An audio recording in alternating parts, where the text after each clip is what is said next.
Bonjour et bienvenue dans Une minute un livre. Je vous parle aujourd'hui de cet ouvrage, Communisme queer, pour une subversion de l'hétérosexualité, de Federico Zappino, philosophe de la pensée queer italien, traduit par Stefania Caristia et Romain Descottes aux éditions Sileb 2022.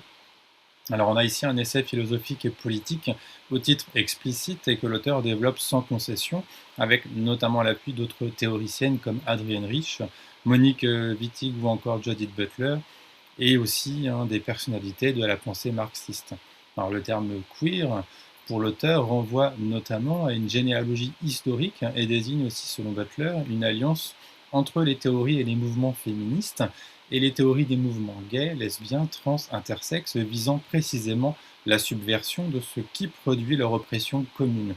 On fait notamment référence ici à un ensemble de pouvoirs disciplinaires et régulateurs que l'auteur nomme hétérosexualité.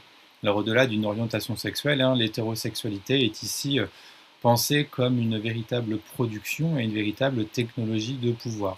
D'où l'appel, dans une perspective intersectionnelle, à une alliance entre femmes conçues comme une classe sociale et toutes les autres minorités de genre et de sexe opprimées au sein du système social et de l'idéologie hétérosexuelle.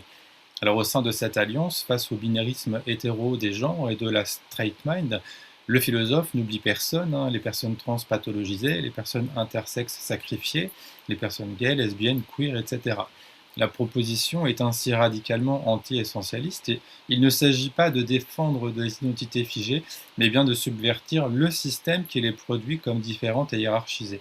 L'auteur mobilise d'ailleurs la définition de l'hétérosexualité proposée par Monique Wittig, dans la mesure où elle est politiquement inclusive, je cite, un système social qui se fonde sur l'oppression des femmes par les hommes et qui produit la doctrine de la différence entre les sexes afin de justifier cette oppression.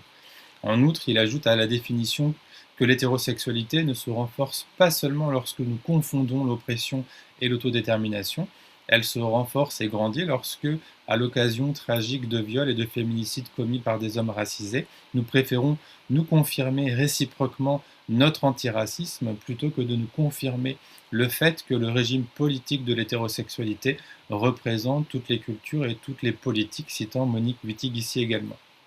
Un autre point important et souvent peu rappelé et noté ici, l'hétérosexualité ne subit en rien les conséquences du passage du temps. Alors dans les pistes de subversion, on peut notamment noter le conflit mené par les minorités contre l'hétérosexualité doit être le moteur du conflit de classe lui-même. En effet, les femmes et les minorités de genre et de sexe font partie des exploités et des exclus, sans critique du mode de production hétéro qui offre au capitalisme les ressources pour se reproduire. Nous risquons d'établir une hiérarchie entre les conflits qui comptent, laissant aux hommes hétéros le pouvoir de continuer à nous dire quoi faire. Il y a aussi l'idée dans le fait de subvertir l'hétérosexualité, de subvertir le mode de production de notre inégalité. C'est subvertir également la production croissante de vie dite jetable. Et en ce sens, c'est aussi répondre à la formule de Castro qui définissait les homosexuels comme des sous-produits.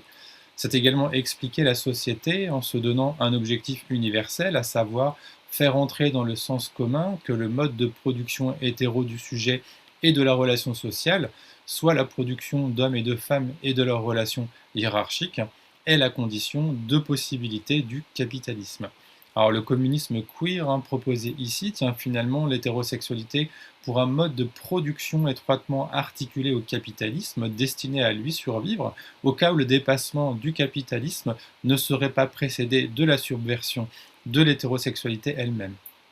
Alors pour terminer, c'est finalement un appel à converger contre le système social hétéro qui produit des inégalités culturelles, politiques, mais également économiques entre les hommes et les femmes, mais aussi des divisions entre les personnes opprimées, minorisées, avec pour horizon commun une société sans classe.